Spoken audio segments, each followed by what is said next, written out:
Eto, mainit na balita. What if mga idol, gumawa tayo ng tatlong klase ng lineup ng Gilas para sa July qualifiers at Asian Games? From fast-paced lineup to defense-oriented team, ano kaya ang swak na lineup sa lahat at sino-sino ang mga players na ilalagay natin? Ready ka na? Ito ang part 1, let's go!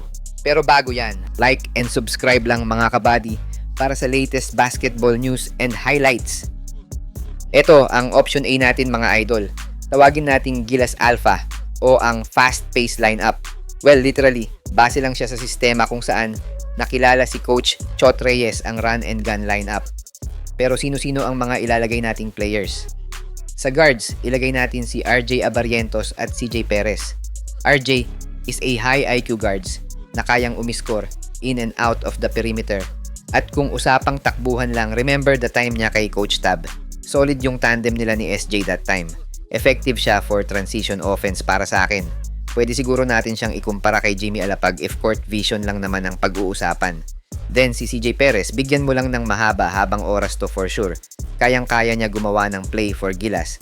And the same time, may shooting tong si Perez tsaka magaling mag-penetrate sa basket.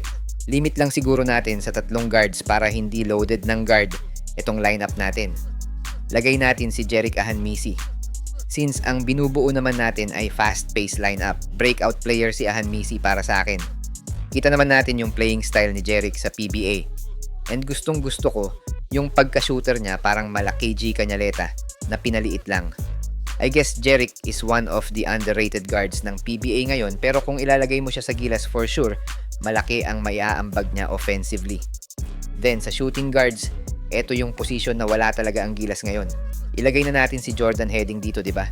Spot-up shooter to, na kayang-kayang bumutas sa transition. Perfect fit siya para sa akin sa position na yan. Dwight Ramos and Justin Brownlee, retain na natin para kumpleto ang cast ng shooting guards. Wala na tayong masyadong comment sa dalawa, no, since sila naman talaga ang main core ng Gilas. Sa shooting forward, wala naman tayong pwedeng ilagay kundi ang mga stretch four din natin na sina Carl Tamayo at Kevin Kiembao. Bigyan mo lang ng mahabang playing time tong mga to. For sure malaki ang mababago sa Gilas. Pero for now, CTC pa rin talaga yung nasusunod sa playing time ng dalawa.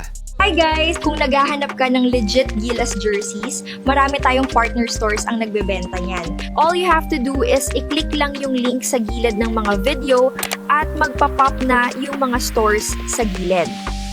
Get yours now guys at huwag kalimutan mag-subscribe kay Overdrive Highlights. Insert na natin si Justin Baltasar dito. Remember guys, kahit na nasa 6'9", itong si Balti, hindi talaga sentro ang laro niya. He is between a small forward at stretch 4, gaya nga ng ginawa ni Coach Tab sa kanya dati. Sa forwards, ilagay na din natin dito si Mike Phillips. Ito talaga yung swak as power forward, about 6'7" to 6'8", tapos hustle guy pa. Sana lang mabigyan din to ng mahabang playing time. Wag lang i-expect yung offense niya, but defensively at hustle point, maasahan mo talaga tong si Phillips.